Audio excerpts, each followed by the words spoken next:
Hello guys, tingnan mo naman talaga guys pagka talagang sapa, no?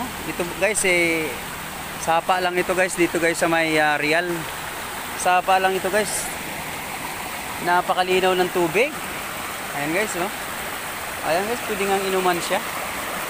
Ay, napakalinis talaga ng tubig guys. Ayan guys, oh. Ayan.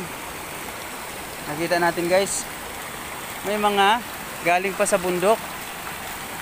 Ayan yung mga ano na yan, yung mga hose na yan na kinabit nila. Galing yan guys, doon sa kabundukan. Ayan, doon. Walang mga bahayan sa taas. Kaya dito sila dito ngayon kumukuha ng kanilang iniinom. Guys, no, kita natin yan. Diyan sila kumukuha ng naiinom. Ayun pa sa itaas guys. Yun sa may taas. Yung bahay sa may gilid ng kalsada. Kalsada to guys, no, highway.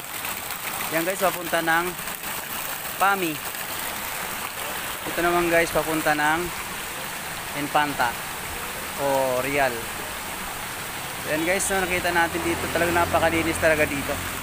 Lamig ng tubig guys. Ayan. Ayan guys. Lamig ng tubig. Ayan, nagpasawa guys. Ayan, napaka sarap dito magtampisaw sa malinis. Antakin nyo guys yung aking mga kasamaan. Winawashing yung ano, yung motor. Winawashing yung motor. Ayan. Winawashing yung motor. Ang gamit na tubig ay ang naiinom. Ayan guys.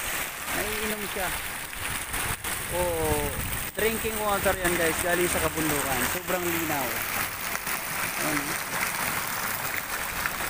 Sa Maynila nito guys. Napakalaking ano nito. Sayang ng tubig. Pero ayan oh. Natin guys. Ayun, meron pa sa taas. Wawasingan ko nga din itong aking motor guys. Wawasing ko rin to.